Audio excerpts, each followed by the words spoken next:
நிஜமாவே எங்கள் அம்மா வந்து ரொம்ப பெருமைப்பட்டிருப்பாங்க. ஏன்னா நான் இப்போ சென்னை ஐஐடி கேம்பஸ்குள்ளே தான் இருக்கேன்.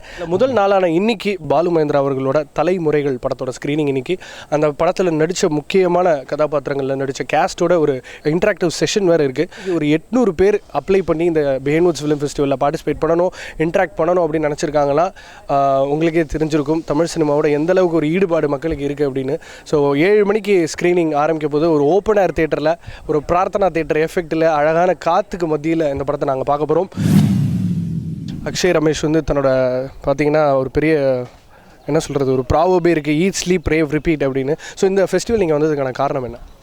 பிஹைண்ட் வுட்ஸோட நான் ஒரு கான்ஸ்டண்ட்டாக ஃபாலோ பண்ணிகிட்ருக்கேன். அதுவும் இல்லாமல் இந்த படங்கள்லாம் ஒரு நல்ல படங்கள். ஸோ சும்மா ஃபெஸ்டிவலுக்கு வந்துட்டு எப்படி இருக்குன்னு பார்த்துட்டு போகலாம் அப்படின்னு வந்து. ஒருவேளை இந்த கேஸ்ட் அண்ட் க்ரூவோட கேள்வி கேட்கறதுக்கான வாய்ப்பு வந்தால் என்ன கேள்வி கேட்பீங்க இன்றைக்கி? ஃபார் எக்ஸாம்பிள் தலைமுறைகள் இப்போ இந்த நேரத்தில் இருந்தாருன்னா இன்னும் எவ்வளோ படம் எடுப்பார், இப்படி எப்படி எடுத்திருப்பார் அப்படின்னு கேட்டிருப்பேன்.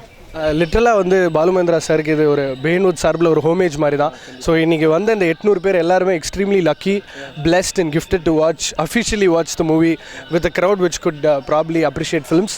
Thanks lot for coming. Thank you. Sahara பாலைவனத்தில் ஷூட்டிங் முடிச்சுட்டு அப்படியே வந்திருக்காரு சார். நமக்காக பாலு மகேந்திரா சாரோட தொப்பியை வந்து ஆக்ஷனில் வாங்கியிருக்காருன்னு நினைக்கிறேன். வணக்கம் சார், உங்கள் பேர்? Priyadarshan. Once again very famous director sir. இந்த ஃபிலிம் ஃபெஸ்டிவல் வந்ததுக்கான காரணம் என்ன? மெயினாக நான் வந்து பாலு சாரோட பெரிய ஃபேன். அவரோட படத்தை வந்து தியேட்டரில் பார்க்க முடியலனாலும் தலைமுறைகள். So as well as cine இண்டஸ்ட்ரியில் இருந்துட்டு அந்த படத்தை பார்க்க முடியல, ரொம்ப சங்கடமாக இருந்துச்சு. இது ஒரு நல்ல சான்ஸு. ஜஸ்ட்டு சும்மா ஒரு என்ட்ரு பண்ணேன், டிக்கெட்ஸ் கிடச்சிச்சு, ரொம்ப சந்தோஷமாக இருக்குது. பிஹைண்ட் வுட்ஸுக்கு ரொம்ப தேங்க்ஸ். ஃபர்ஸ்ட் ஆஃப் ஆல் ரொம்ப என்கரேஜ் பண்ணுறீங்க. அதேமாதிரி ஃபிலிம் ஃபெஸ்டிவல் நிறையா நடத்துங்க. நிறையா சினி ஃபீல்டில் இருக்கவங்களுக்குலாம் ரொம்ப என்கரேஜ்மெண்ட்டாக இருக்கும். சொன்னா புரியாது படத்தோட கதாசிரியர் மற்றும் இசையமைப்பாளர் யதீஷ் மகாதேவ் அவர்கள் நம்மளோட இருக்கார். சார் வணக்கம். இந்த ஃபிலிம் ஃபெஸ்டிவல் வந்ததுக்கான காரணம் என்ன? எங்கள் ஃபெஸ்டிவல் நடந்தாலும் ஓடி போய் ஃபஸ்ட் சீட்டில் உட்காரணுன்னு நினைக்கிறது உண்டு. So that's how I came here.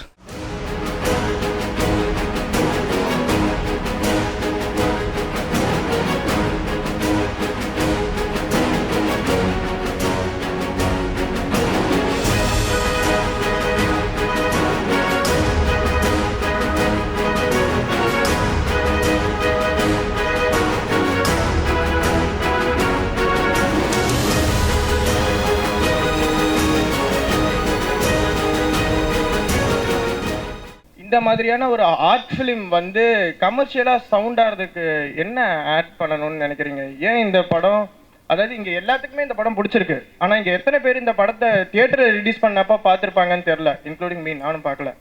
So இதுக்கு என்ன ரீசன் நினைக்கிறீங்க?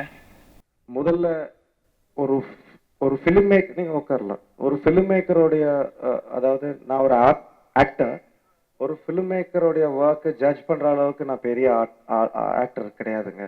சாருடைய பாயிண்ட் ஆஃப் வியூவில் இந்த படம் அவர் எப்படி நினைச்சாரோ அப்படி எடுத்திருக்கிறாரு. இதுக்கு வந்து இது art film, commercial film. Box ஆஃபீஸாக ஓடி இருந்தால் நீங்கள் கமர்ஷியல்னு சொல்கிறீங்க, பாக்ஸ் ஆஃபீஸ் ஓடலன்னா ஆர்ட்னு சொல்கிறீங்க. So film is a film. இதில் கமர்ஷியல் ஃபிலிம், ஆர்ட் ஃபிலிம்லாம் ஒன்றும் கிடையாதுங்க. வேற ஆர்ட் ஃபிலிம்ஸ், நிறைய காசு பண்ண நிறைய ஆர்ட் ஃபிலிம்ஸ் இருக்குது. அவங்கள நீங்கள் கமர்ஷியல் ஃபிலிம்ஸ்ன்னு சொல்கிறது இல்லை. மேக்கிங் மணி தான் ஃபிலிம் மேக்கிங் அப்படின்னு சொன்னால், இன்னைக்கு நம்மளுடைய ராம் தியேட்டர், இந்த ஜோதி தியேட்டரில் வர்ற படங்கள் கூட நிறைய காசு பண்ணுது. அதுக்காக அது கமர்ஷியல் படம் அல்ல. So let us not compare, அதாவது என்னை வேறொரு நடிகனோட கம்பேர் பண்ணாதீங்க. ஒரு ஃபிலிம் மேக்கருடைய இதை வேறொரு, ஏன்னா உங்கள் அளவுகோல் வேறையா இருக்கும், என்னுடைய அளவுகோல் வேறையா இருக்கும். ஸோ சார் அவருடைய பாயிண்ட் ஆஃப் வியூவில் என்ன வேணுமோ அதான் அவர் பண்ணியிருக்கிறாருங்க. முதல் நாள் ஷூட்டிங்கில் ஒரு டைலாக் சொன்னார், நானும் ஹீரோவும் பார்க்குற மாதிரி, உன்னையும் என்னையும் ஒன்றா பார்த்தா உன் பெருசு ஒன்று இல்லைன்னு பண்ணிடும். இதுதான் டைலாக்கு. நான் ஃபஸ்ட் நாள் சரி நல்ல நண்பராச்சே, இவர் நம்ம டைரக்டர் தானேன்னு சொல்லிட்டு, சரி சார் நான் பேசிடுவேன் சார் அப்படின்னேன். மற்ற படங்கள் மாதிரி பெரிய கேமராலாம் இருக்காது, ஒரு சின்ன 5D கேமராவில் வச்சுட்டு இருப்பார். நம்ம சங்கர் சார் படம், மணி சார் படமெல்லாம் ஒர்க் பண்ணிட்டு இங்கே வந்து பார்க்குறப்போ என்னோட ஏதோ ஸ்டில் கேமரா வச்சு என்னமோ பண்ணுறாரு. சரி சார் நான் பேசிடுவேன் சார் அப்படின்னேன். இல்லை நீங்கள் பேசுங்க அப்படின்னாரு. சார் உன்னையும் என்னையும் ஒன்றா பார்த்தா உண்டு இல்லைன்னு பண்ணிட்டு சொன்னோன்னா, ஏன் இது இப்படி தலையாட்டுறீங்க, இப்படி தலையை ஆட்டி ஏன் பேசுகிறீங்க, எங்கே நடிப்பை கற்றுக்கிட்டீங்கன்னு சத்தம் போட்டார். அப்புறம் இன்னொரு இடத்துல வந்துட்டு, ரவி நம்ம ஒரு மெயின் ரோட்டில் வச்சு நம்ம ட்ராவல் பண்ண போகிறோம், நான் பூனே இன்ஸ்டியூட்டில் படித்ததுலேருந்து கமலஹாசன், ஸ்ரீதேவி, ரஜினி எல்லாத்தையுமே டைரக்ட் பண்ணியிருக்கேன். யாருக்குமே இந்த டயலாக் பேப்பர் நான் கொடுத்தது கிடையாது. ஃபர்ஸ்ட் டைம் உங்கள்கிட்ட கொடுத்துக்கிறேன், தயவுசெய்து மனப்பாடம் பண்ணிடுங்க அப்படின்னாரு. இல்லை சார், அப்படி ஒரு இதை வச்சுருந்தீங்கன்னா நான் அந்த மாதிரி இல்லை சார், நான் மனப்பாடம் பண்ணிக்கிறேன்னு பண்ணிட்டேன். நிறைய எக்ஸ்பீரியன்ஸு, ஒரு இயல்பான நடிப்பை பற்றி அவ்வளோ தத்ரூபமாக சொல்லி கொடுப்பாரு. நான் ஒரு புதுமுக நடிகைங்கிறதுனால நிறைய இடத்துல திட்டு வாங்குவேன் அவர்கிட்ட. அப்போ சொல்லுவார் நிறைய, ஃபார் எக்ஸாம்பிள் ஒரு டேக் 2 டேக் 3 டேக் போகிறப்போ அவர் என்னுடைய இதை புரிஞ்சுக்கிட்டு, being a railway man, Ravi Pandian express எத்தனை மணிக்கு போகும் அப்படின்னு கேட்பாரு. நான் உடனே நார்மல் ஆகிட்டு, சார் பாண்டியன் எக்ஸ்பிரஸ் 9:30க்கு எக்மோர்லேருந்து போகும் சார்னு சொல்லணும். எனக்கு நீங்கள் இப்போ சொன்னீங்க பார்த்தீங்களா, இந்த மாதிரி தான் எனக்கு பேசணும், இதுதான் நடிப்பு. நீங்கள் கஷ்டப்பட்டு சிவாஜி கணேசன் மாதிரிலாம் பேச வேண்டியதில்லை. நீங்கள் ஒரு ஒய்ஃப்கிட்ட பேசுகிறப்ப எப்படி பேசுவீங்க, அப்பாட்ட பேசுகிறப்ப எப்படி பேசுவீங்க, அதுதான் நடிப்பு. அந்த இயல்பான நடிப்பை எனக்கு கற்றுக் கொடுத்ததுக்கு, இங்கே நின்று நான் பேசுறதுக்கு பாலுமந்திர சார் அவருக்கு இந்த தருணத்தில் நன்றி சொல்லிக்கிறேன். நன்றி. ஃபோட்டோகிராஃபி சார் எந்த மாதிரி லைட்டிங் பண்ணுவாங்கங்கிறது தெரியும். எனக்கு தெரிஞ்ச அவர் கூட 6 மாதம் ட்ராவல் பண்ணேன். இன்னைக்கு ஒரே ஒரு தெர்மாக்கோலோட காசு வந்து வெறும் 60 ரூபா தான். அந்த தெர்மாக்கோலை தொடச்சு 6 மாசமா யூஸ் பண்ண ஒரே ஒரு கேமராமேன் இவராக தான் இருப்பார். ஏன்னா நீங்கள் ஒரு புது படம் பார்த்தீங்கன்னா, ஒரு புது கேமராமேன் வந்து ஃபர்ஸ்ட் எடுத்தோடனே லிஸ்ட் கொடுப்பாங்க அந்த மேனேஜர்கிட்ட, எனக்கு இத்தனை தெர்மாக்கல் வேணும், இத்தனை கிளாத் வேணும், இத்தனை ஸ்டாண்டு வேணும், இத்தனை லென்ஸ் வேணும்ன்ட்டு. எதுவுமே வாங்க மாட்டார். ஒரே ஒரு சூட் கேஸ் மாதிரி தான் எடுத்துகிட்டு வருவார். ஒரு கேமரா இருக்கும், ஒரு ஸ்டாண்ட் இருக்கும், அந்த பழைய தெர்மாக்கோல் தான் இருக்கும். அதை தொடச்சு அதை அப்படி அவ்வளோதான் காமிப்பார். ஒரே ஒரு நாள் மட்டும்தான் லைட்டை, ஒரு பேபி லைட்டுன்னு சொல்லுவாங்க, சின்ன லைட்டு. அதுவும் அவர் எங்கள் மூஞ்சிக்கு காமிப்பாருன்னு பார்த்தா எங்கேயோ ஒரு பக்கத்தில் ஒரு ஜன்னல் இருந்து அந்த லைட்டை மட்டும்தான் போகும். இது லைட்டிங். சார் 1970s கேமரா பண்ணும்போது யார்கிட்டே அசிஸ்டண்ட்டாக இல்லாமல் டைரெக்டாக கேமரா பண்ண ஃபர்ஸ்ட் படம் நெல்லு. அதில் நேஷ்னல் அவார்ட் வின் பண்ணார். செம்மீனுக்கு அடுத்த படம் டைரக்டர் ராமு கரியத் சார் பண்ண அடுத்த படம். ஸோ சாரோடைய இன்ஃப்ளூயன்ஸ் வந்து European cinema, new realistic films like Fellini, Godard, Bergman, அந்த மாதிரி ஃபிலிம். பட் இந்த படத்துக்கு சார் வந்து 5D யூஸ் பண்ணி, இந்த வருஷம் லைட் யூஸ் பண்ணல. அந்த வீட்டில் அவைலபிள் லைட்ஸ் இது விட்டா சாட்டின் கிளாத், பிளாக் கால், தெர்மோகோல், எப்னிகா மிரர் இவ்வளோ தான் யூஸ் பண்ணார். இது லைட்டிங் சுத்தமாக இல்லாத ஒரு படம். 5Dல இந்த குவாலிட்டி கஷ்டம் லைட் இல்லாமல் பண்ணுறது. நீங்கள் மற்ற படங்கள் நடிச்சதுல நான் பார்த்துருக்கேன். ஆனால் அவர் படத்தில் நீங்கள் நடிக்கும்போது கொடுக்குற அந்த மூடு, அந்த அந்த ஒரு ஆக்டிங் பர்ஃபார்மன்ஸை நான் மற்ற படத்தில் உங்ககிட்ட பார்த்ததில்ல. அவர் உங்ககிட்ட எப்படி வேலை வாங்குறாரு? என்கிட்ட எப்படி நடிப்பு வாங்கினாருன்னு கேட்டீங்க. என்கிட்ட நடிப்பு வாங்கினது வந்து அவர் நடிச்சு காட்டினாரு. அவருடைய கதை நேரத்தில் காமெடி சீன்ஸில் காமெடி நடிச்சு காட்டினாரு. ஏன்னா பேசிக்லி அவர் ஒரு writer and is a complete film maker. அவருடைய படங்கள் வந்து அவர் தான் இருப்பார், ஆர்டிஸ்ட் எல்லாம் இருக்க மாட்டாங்க. நாங்கள் கேரக்டர்ஸாக மட்டும்தான் இருக்க முடியும். ஸோ அதனால் அவர் நடிச்சு பேசி காட்டுவார். அதில் வரும் இந்த இதெல்லாம் அவர் போட்டு காட்டுறார். அவர் நடிச்சே காட்டுவார். அந்த தடங்கள், இந்த தழுவுறது, அதெல்லாமே பண்ணி காட்டுவார். ஸோ அது வந்து இது கமல் சார்கிட்டையும் நடிச்சு தான் வேலை வாங்கியிருக்கிறாரு. ஏன்னா நீங்கள் பாலு சாரை வந்து நேரில் நடித்து ஒரு நாள் காட்டும்போது நான் பாலு மகேந்திர சார்ட்ட கேட்ட ஒரு விஷயம், சார் இந்த நடிப்பு இதுக்கு முன்னாடி எங்கேயோ பார்த்துருக்கேன் அப்படின்னு சொல்லிட்டு சொன்னேன். இல்லை சார் கமல் சாருடைய நடிப்பு அப்படின்னப்போ அவர் சொன்னார், இல்லை கமல் சார் எங்கிட்ட வாங்கிட்டு போன நடிப்புன்னு சொன்னார். 1976 கோகிலா படம்னு நினைக்கிற டைரக்ஷனில் அப்போ கமல் சார் தினத்தந்தியில் பேட்டி கொடுத்துருக்காரு, இப்படி ஒரு நடிப்பு இருக்குன்னு எனக்கு கற்றுக் கொடுத்தவர் பாலு மகேந்திரா அவர்கள் அப்படின்னு.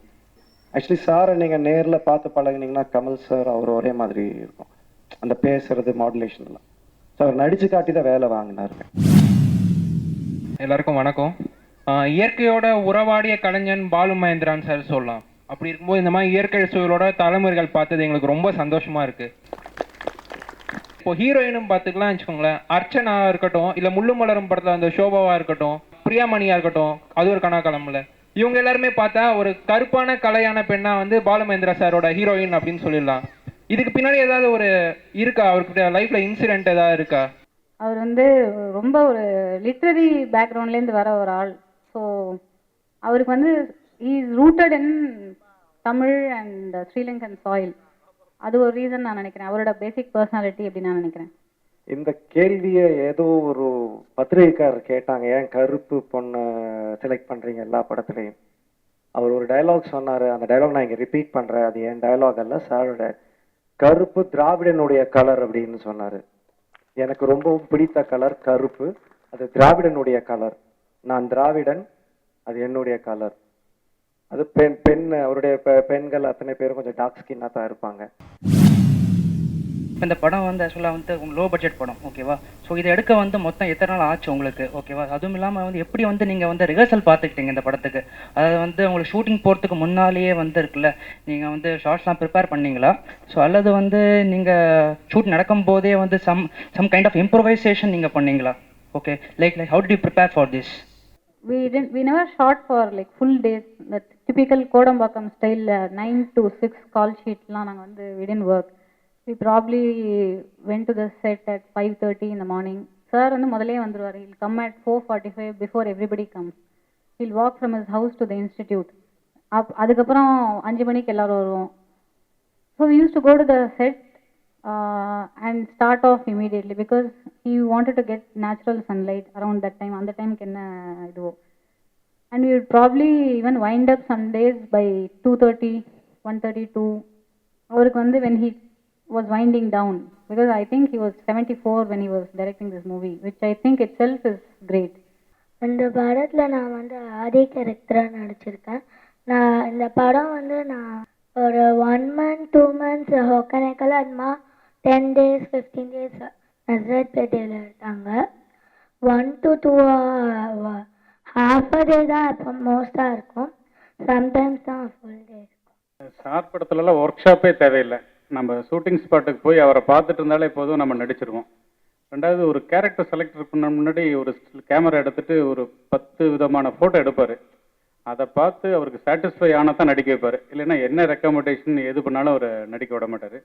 ரெண்டாவது, ஷூட்டிங் ஸ்பாட்டில் அவர் சொல்கிறத அப்படியே பார்த்துட்டு ரிப்பீட் பண்ணாலே நம்ம ஒரு பாதி தேர்ந்த நடிகன் ஆயிடுவோம். நீங்கள் எல்லாருமே இந்த படம் இவ்வளோ பாராட்டுறீங்க, ஆனால் அடுத்த படம் அவர் பண்ணி இருந்தால் அது ஒரு 33ஆம் பிறைக்கு சமமாக இருக்கும். I'm very sorry that I missed that film. நான் அவரை சந்தித்த கடைசி நாள் என்னுடைய பர்த்டே அன்னைக்கு. அது ஸ்க்ரீனிங், தலைமுறைகள் ஃபர்ஸ்ட் டைம் ஸ்க்ரீனிங் நான் பார்க்குறேன்.